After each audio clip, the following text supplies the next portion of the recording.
Ay! Oh. Bilis pala. Yan. Hirap. Yan. Okay. Mga kababayan, ito na ako. Maghahatid tayo ng bigas. O baka madulas ka ha. Lola, pagka nakakuha ka ng ginto na 3 guhit at ibenta nyo, ibibili nyo ng bigas. Lola, gusto nyo ng bigas, ibili ko kayo. Ha? Talaga yung kailangan namin yung bigas. O mamaya, kukuha ako ng bigas ha, para sa inyo ha. Sasabihin na natin nakabenta na kayo ng 3 guhit. Ano? Mamaya bibili tayo. Para may pang saing kayo. Lola. Oo, mamaya babalik ako. Salamat naman kung kayo maaawa sa amin. Oo Lola, kasi kung ako yung sa kalagayan nyo, mahihirapan talaga ako. Talagang mahirap yung pagbuhay. Napakahirap po talaga Lola,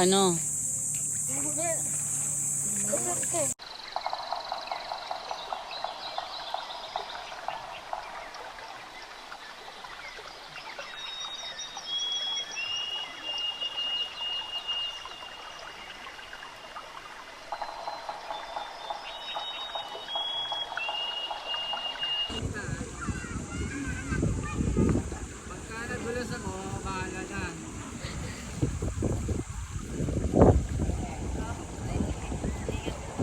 Pag nagulas ako, pag-uwas ko sa ilog. Ay! Oh. Bilis pala. Yan. Hirap. Yan. Okay. O, mga kababayan, ito na ako. Maghahatid tayo ng bigas. O baka madulas ka ha. Sige. Doon tayo sa bahay nila. Kunin mo na yung yung gamit. Doon tayo sa bahay mo. Saan ba yung bahay mo? Oh, saan yun te? Dito po kayo naman. Dito. O te, hawakan mo lang yun. Mainit po yung... May lang yan. Yung leg ko. Ay, sakit ng kinilas ko. Sakit ng... Saan yung bahay mo tayo na... Ote, ilagay mo ngayon. Ang sakit. Oh. Kala mo, nagluluto ng itlog. Saan yung bahay mo? Diyan lang. Dito? Opo, diyan po dadaan. Grabe, bigat pala ng isang kabang bigat.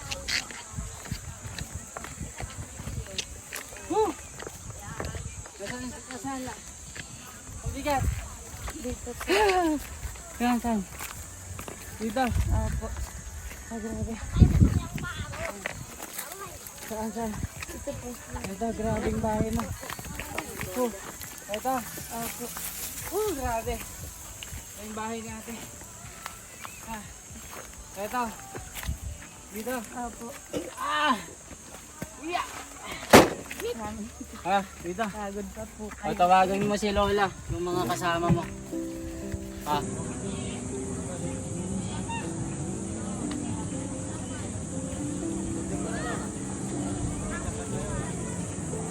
Yan mga kababayan, yung mga katutubong dumagat dito ay nangunguha ng ginto dito sa ilog. So mano-mano po yung kanilang paghahawi dito. Ayan, kikita nyo po si ate.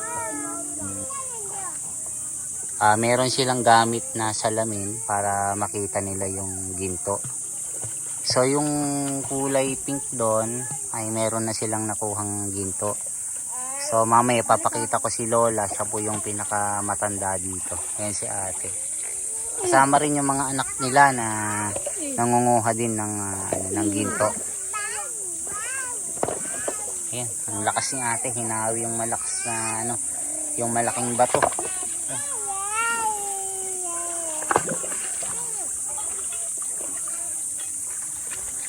Ate, pag natapat siya sa araw, pumikislap siya.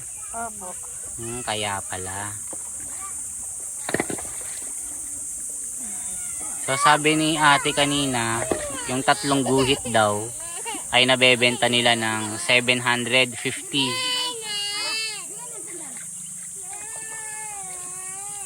Ang galing naman. So yung tawag nyo pagdudulang. Opo. Ayan pala yung tawag nila pagdudulang. Yung paghahawi ng ginto. So puro bato ito mga kababayan. Nandito po tayo sa Norsagaray, dito sa Bitbit River, kung saan ito po ay watershed ng Angat Dam. So marami pa talagang ginto dito. So ito, ayun o, meron o, may ginto siya o. Ayun o, meron siyang isa, 3 pala, meron siya, yun o. Kung makikita yung may ginto siya. So hindi ko mano yun, makikita nyo meron o, yung kulay. May, yung nakuha na lang ni nanay. May mga bata kasi yan. Ang galing naman. Anong oras kayo nagsimula, te? Kari-kari na lang po. Kani-kanina lang. Opo. Kayo ba'y kumain na? Opo. Anong inulam nyo? May bigas pa kayo? Wala na po. Kaya nga po kami nagpapakaginto para po kami makaginto. Magkano ba ang isang kabang bigas? Hindi ko po alam, sir, kasi ano po eh. 556 na po yung bigas ngayon. Ayan. Wala na kayong bigas. Wala na po. Kaya po kami nagiginto. Sige. Mamaya tignan natin. Bibigyan ko kayo ng bigas. Gusto nyo ng bigas? Malaking tulong na po yun sa amin, sir. Sige mamaya, bibili tayo ng isang kabang bigas. Okay na sa inyo yon. Dito rin po namin kinukuha pang araw-araw na baon ng anak. Nag-aaral sila. Nag-aaral po yung 3 kong anak. Ate, dito ka nga, titingin ka dito. Okay lang. Ayan. So, ba't nyo pala ginagawa yung pagiging tute? Yung mga anak ko po kasi, sir, yung isa ko pong anak gagraduate po ng grade 6. Kasi isa po grade 5. Wala po kuminsan baon kaya hindi po nakakapasok kuminsan. Kuminsan po sa loob na isang linggo, isang beses lang po silang pumasok. So kaya ito ginagawa mo araw-araw? Okay po. Ilan bang nag-aaral na anak mo? 3 po. 3. Ilang taon na yung panganay? 13 po, tas 11, tas 9 years old po yung isa. Lahat nag-aaral? So ito yung ginagawa mo araw-araw para makabenta ng ginto? Ang sipag mo naman, ate. Wala pong magagawa kami, sir. Talaga ito na po yung alam namin. So ano ba yung pangarap mo, te? Makatapos din yung mga anak mo? Opo, gusto ko po makatapos din ng pag-aaral para hindi po matulad sa akin na wala pong pinag-aralan. Oo, sana po. Wish ko na makapag-aral yung mga anak mo, te. Mahirap po kasi yung danasin nila yung dinadanas namin ng mga magulang nila kagaya po ng ganito, pagiginto po, pagtataga po ng buho. Yun po ang karaniwan na trabaho ng ibang nanay sa aming mga dumagat, magtaga po ng buho, magginto. Hirap nga po ng buhay. So yung asawa mo? Nagtatabas po yung sa water feed. Kaya pala. Nag-iisat po. Paano te pagka araw-araw ba meron kayong nakukuha? Opo, mayroon din po kung minsan. Sa loob po ng 2 linggo, nakakapagbinta naman po kami ng 3 guhit. 7? Ilang araw yun? Isang linggo po. Isang linggo yung 3 guhit? Opo. Magkano yung 3 guhit? 750 po. 750. Ang matagal din pala yung 3 guhit. Matagal po talaga po. At mahirap po kasi silang hanapin. Kaya pala. So iniipon nyo muna? Opo, iniipon po namin. Maliban dito te, saan ba kayo nagdudulang? Dito lang po, kapag ganito lang po kami. Hmm. Balik-balik lang po kami.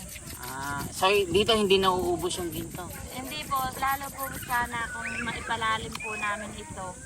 Eh, hindi naman po namin kayang ipalalim kasi po malalaki po yung bato, mabibigat. Pero hindi naman kayo pinagbabawalan. Hindi po, pag dumagat po, hindi po binabawal ng water seed. Kasi alam naman po ng water seed na hindi naman po gagawin ng dumagat pag alam nila na ikasisira ng kalikasan. Mabuti naman, te, no? Galing naman. Sige, te, try mo nga. Baka makakuha ka ng 1 kilo. Ito po, nagpag-isa. Ayan, mga kababayan, nakita nyo po yung kwento ni ate. Pag dumagat daw po ay okay lang po na maghawi sila or magdulang sila ng mga ginto. Kasi alam niyo naman yung kinabubuhay nila. Ayan si Lola. Tignan natin si Lola. Sa tingin mo, ate, ilan taon na si Lola? Mga ano na po siguro yan, mga mag-80 na po siguro. 80 o lampas 100 na, ano? Well, yung lolo ko po kasi ay 110 na po eh. Nasaan po siya? Nandun po sa Manalo.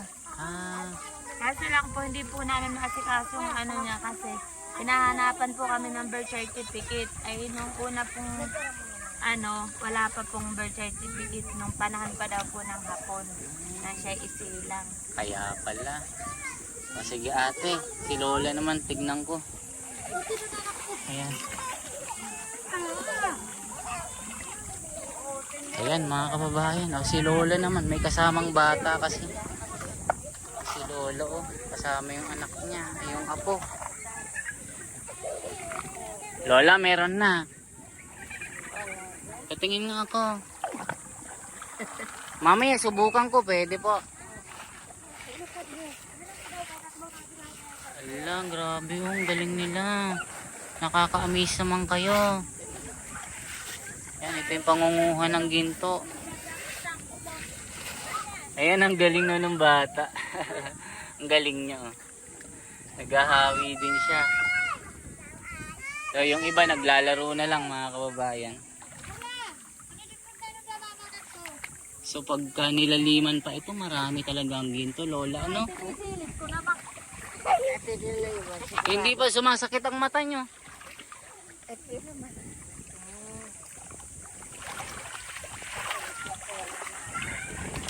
Ayan, hinahawi na ni Lola. Kala mo nag-aano ng palay.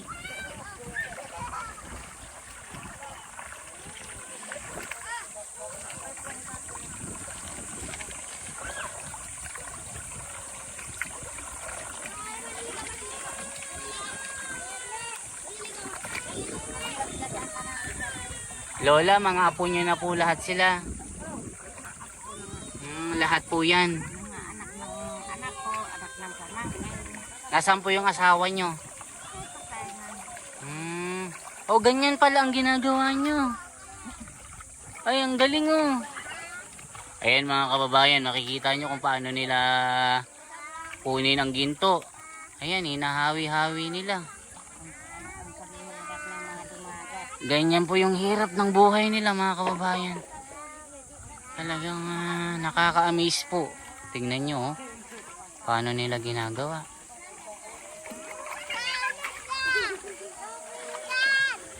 Ayan oh.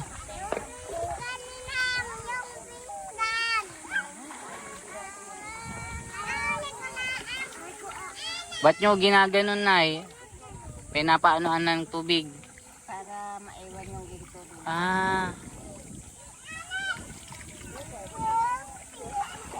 Ayan si nanay. Ang galing naman.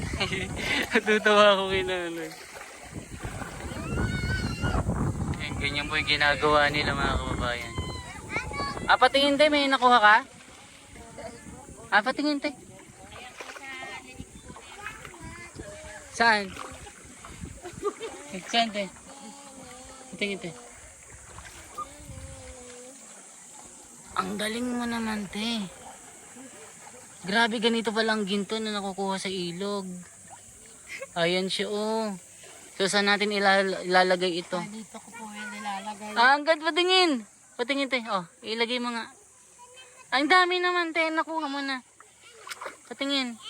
Sige, pupunuin mo yan. Hindi rin naman ako napupuno. Halimbawa, ganyan, te. Magkano na yan? Patingin ako. Wala pa po itong ano. Patingin. Ganun mo nga, te. Ganun mo nga. Ayan po siya.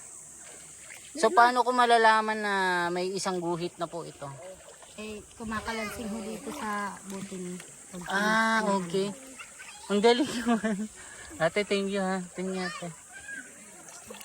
Ang yaman talaga ng mga ilog natin, no?